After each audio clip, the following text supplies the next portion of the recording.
Bill Ferguson. How you doing? It's all right. It's all right. All things considered, your channel is all about finance, and most of the time, I would think that your advice would make perfect sense in the normal sort of a world, but I don't think we live in that anymore. We do not. Yeah. So, want to tell me a little bit about the fuck's going on right now? Yeah. So, as you mentioned, my podcast and YouTube channel, The Phil Ferguson Show, talk about politics, religion, and money, the three things you should not discuss with your family, generally speaking. Well, not with my family, certainly. But I've been doing financial planning for close to 30 years, and almost the entire time it's been about long-term buy and hold strategies. And don't sweat the drops. You know, markets go up, markets go down, but now times are a little bit different. And on my show, I've gone over the details of changes I've made in the beginning of 2025. The basic short answer is I've taken about 30% out of US stocks. Half that's gone into international and the other half into bonds. You have to invest in other countries now because America is no longer... Or at least increase the weighting of other countries. My dream is that if Trump fucks up America, he'll fuck up the rest of the world a little bit less. So there may still be problems with those markets, but a lot of other countries are doing things with each other, working together. Against us. Against us, or just kind of... cutting us out. Cutting us out, yeah. Because it's better for them, it's safer for them. And one of the big drivers for that, of course, is the tariff fuckery that we've been experiencing. So I don't know if you want to talk about tariffs. You got questions about tariffs? What do you think? Well, it seems that the people in charge of everything don't appear to know what tariffs are or do. So help us out there. And it's one of those things that if you've watched a lot of Fox or Newsmax or these other things, you probably know negative information. I mean, you're actually stupider than knowing zero if you just knew nothing. I have seen that study that if you get most of your news, the majority of your news from Fox, you are less informed than if you watch no news at all. Yeah. So tariffs, I try to draw a little bit of a nuance. They're not necessarily bad and they're not necessarily good, but for a tariff to work, it has to be thoughtful. It should be passed by the government, not by the whim of a person. It should be clearly articulated what the tariff is for, what the tariff rates are. Maybe you start off small and you ramp up over a couple of years so you don't have a shock to the public that suddenly has to pay for higher prices. You mean going straight from having a nice, long established trading partnership to direct to more than 100%? Yeah. So like, for example, if you wanted to do a steel tariff, say we decided as a country, it's actually maniacally important for us to produce a certain quantity of steel in the country for security purposes, for economic purposes. Even if it's more expensive to build, it might still be better economically or militarily for us to have steel production. So you would say, well, we're going to increase the steel tariff by 10% per year for 5 years, give people time to adjust to it, and then you hold it at 50% for 5 or 10 or 12 years so that if someone wants to build a foundry or a steel fabrication facility and, of course, acquire the component materials that go into the production, they would have time to build it because it might be tens or hundreds of billions of dollars to build something like that. And then the tariff would stay high long enough to give them a chance to recoup the money that they've spent and get up to production levels that would bring in efficiencies of scale. And then the tariffs would tail off to some lower number, maybe back to zero once you're up to being able to compete in the global market. So in a delicate, carefully crafted situation like that, a tariff might be a good thing to do. What you don't want to do is put a tariff on a country and then take it off, and then put it on a country and take it off, because the entire economic theory that it's better for the country becomes complete fabrication, fantasy, bullshit, lie, whatever level you want to assign to it, because it cannot possibly do what you're saying it does, and it becomes simply a big club that you're using to beat up on other countries. So if the tariff, the idea behind what the description you just gave is you're going to be charging people, the American public, yes, are going to have to pay extra for the things that they import from other countries. And the goal there is to inspire more homegrown Right. manufacturing. Right. And so if that's as far as your mental capacity can comprehend, then you might think tariffs are a good idea. Right. But if you're beyond a IQ of say 70, there's a different reality there. Yes. And it could be, like you said, you decide that everyone's going to pay more, at least for a while, to build up our industry for protectionary purposes or for economic purposes. But none of that will work if you put on a 25% tariff that becomes a 50% tariff that you're using as a club against another country. And You mean as you're soon not as, supposed to change the amount day yes, to day? yeah, and then of course, like we had 8 years ago, Trump did this whole game, tariffs, got some negotiated things. Maybe they weren't any better, but he was able to brag that they were better, and then the tariffs disappeared. And so people already know what he did 8 years ago. They know what he's already done in the last few months. No company, American or international, is going to spend billions, tens of billions, or hundreds of billions of dollars to build a steel fabrication facility because it's likely the tariffs will change and or go away, so you can't plan your business. And it's actually a step worse because now every company, whether the tariff directly affects them or not, is nervous because the one thing companies do not like is volatility, and the higher than volatility is chaos, and that's what we have. So companies will not open new stores, they will not open new warehouses, they will not hire new salespeople, they will not hire new staff and employees. And if you have enough of that, you go from a positive 2% economic growth, which is what we've had, to something that's slightly negative, and that's called a recession. Gotcha. And then to make it even worse, even if all the tariffs went away tomorrow, there's already now permanent, long-standing damage to our reputation. From our most established trading partners, Yeah. the countries we trade with the most, for the most items. And Canada is a perfect example. On the first day of the tariffs, they've removed basically every alcohol of any kind that comes from the United States. They buy Canadian, or they'll buy European, or they'll buy something from Asia. If the tariffs go away tomorrow, that stuff's not going back into the stores. So Canada and a number of other countries, and China, of course. China just recently said that we flat out don't care. Yeah. That we just won't do any business with the United States anymore. We don't need any. Like Trump was saying, we don't need what Canada has. Canada says, you know what? Fuck you. We don't need your shit either. And China said the same thing, and a whole lot of other countries said the same thing. So the people who were arguing with me months ago, saying I voted with my wallet, what do you say to those people? They're deluded. They're wrong. They're fucked up. They're caught in a cult. They've been misled. They've been lied to. And if you've been lied to, Who could believe yeah, that a criminally corrupt incompetent Yeah. who famously lied tens of thousands of times as president could have lied again? yeah. And the problem I have is that they do live in an alternate news reality. And it's been carefully crafted and constructed that way. And when things started to change, I'm growing more and more concerned about the economic viability and the long-term damage that this is going to cause. And the question that I ask myself is, when will it be bad enough? How bad does it have to be? How long does it have to be bad? And then I started seeing the memes from MAGA people were sharing that would say, it's going to get worse before it gets better. So they've been primed to expect negative things because that's going to lead to a better future. And so now And they've already been trained to say that if Trump went out on the White House steps and committed murder, Right. they would still stick with him. So you're not dealing with people who base anything on reason. Yeah. Or it's reasonable within the world they live in. The world they live in is not reasonable, but it might be internally consistent and coherent, but it's irrational when compared to reality. But they aren't exposed to reality. They're in a bubble.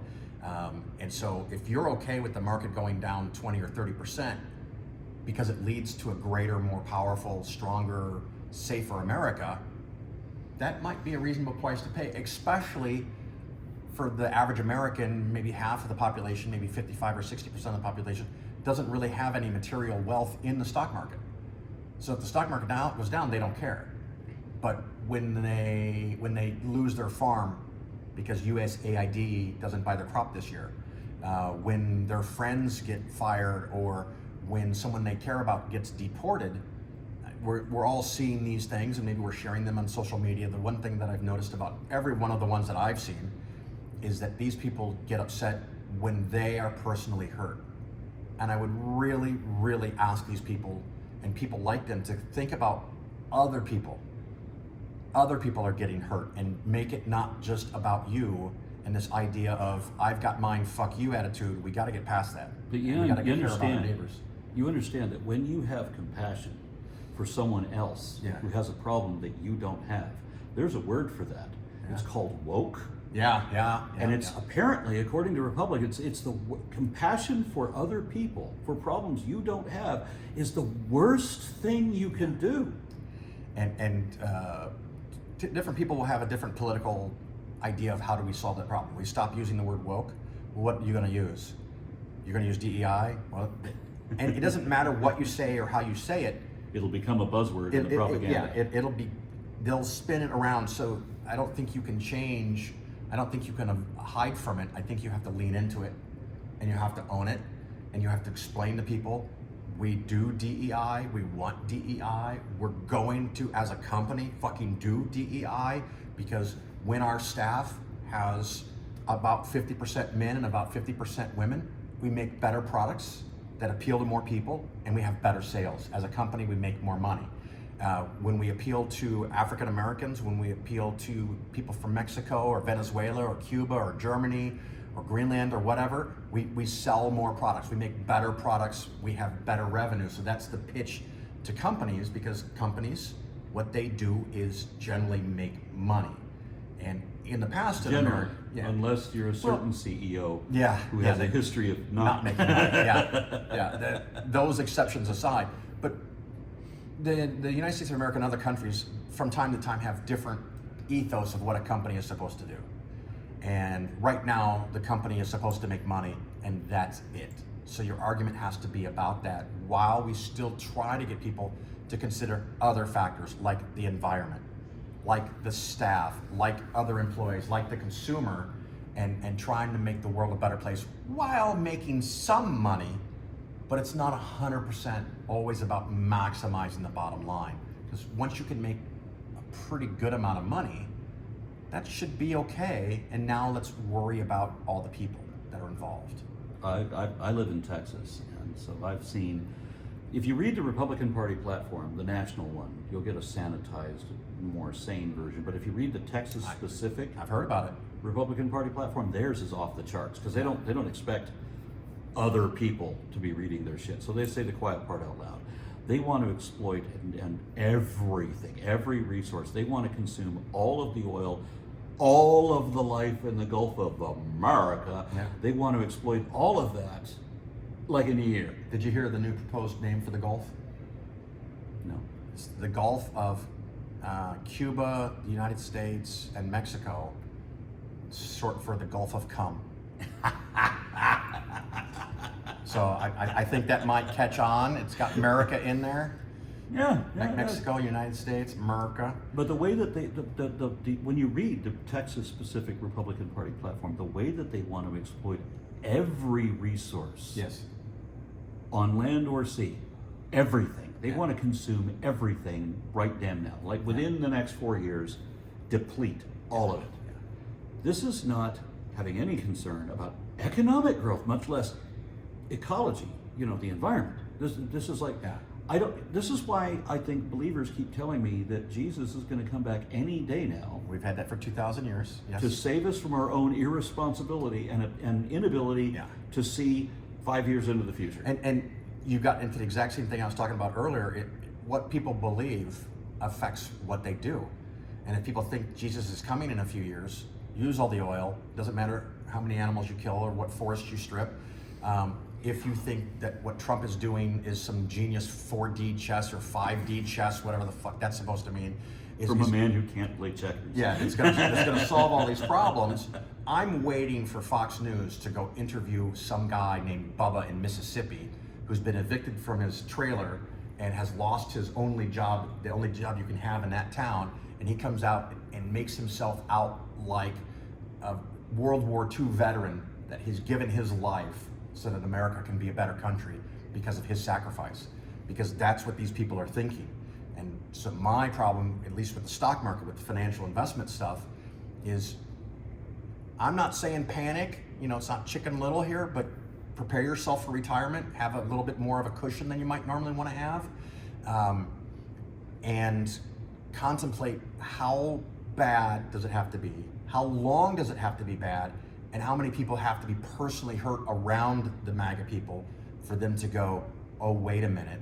Now, there's some people that are doing this now, and we love to share them with liberal and woke friends that, oh, here's this person that now sees it, but they're very few. It's still a fraction of 1%, and I think we need to lose 10 or 20 or 30% of MAGA population to realize that they themselves, their family, or people they care about have been hurt permanently and for 6 or 9 or 12 months before they snap out of it and see that they're living in a fake reality.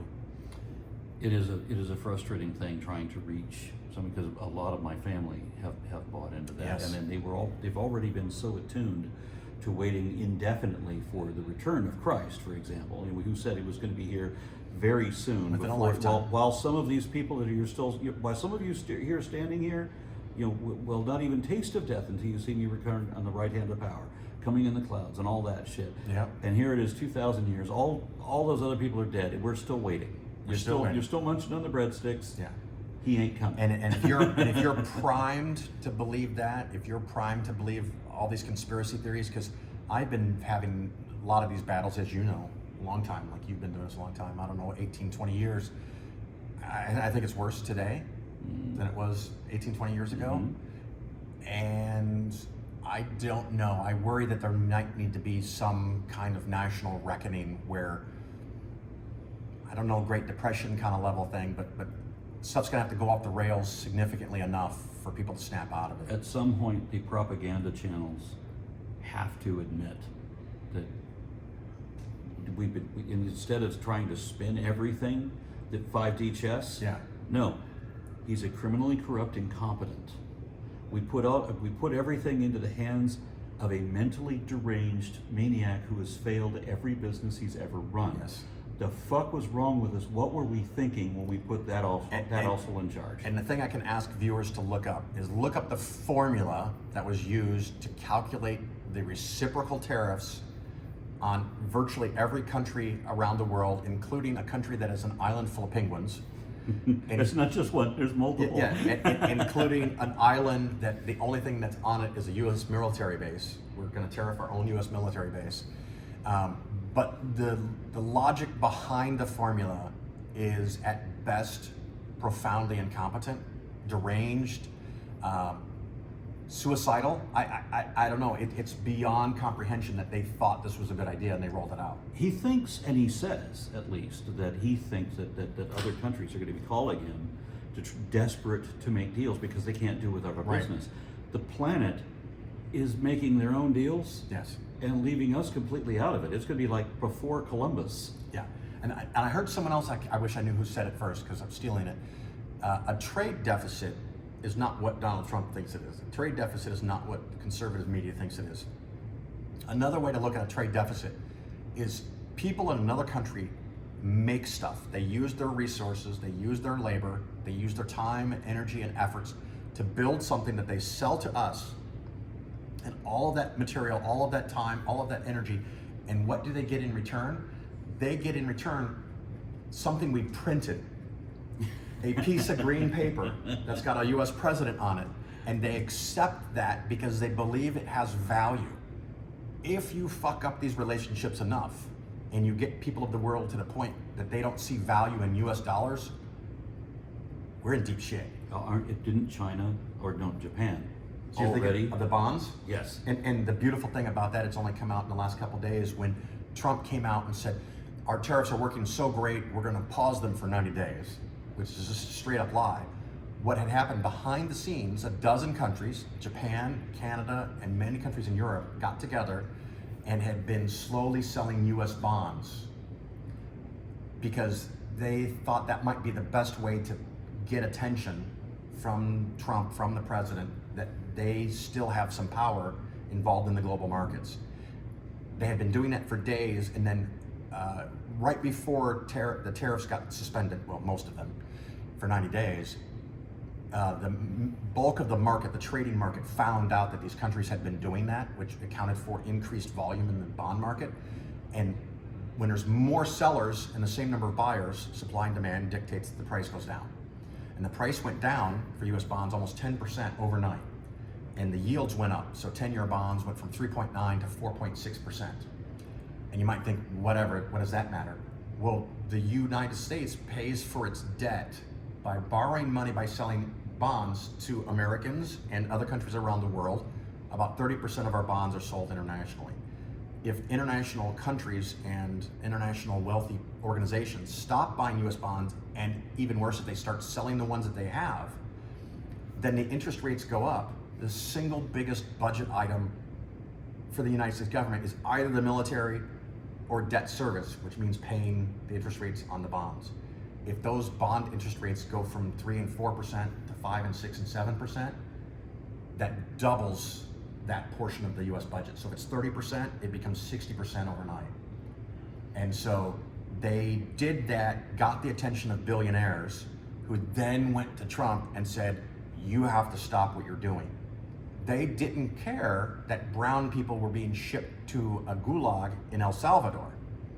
They cared that they might be financially hurt. And that's sad and pathetic and makes me want to just break down and fucking cry. But that's the kind of thing that might get to the people that can get to Trump.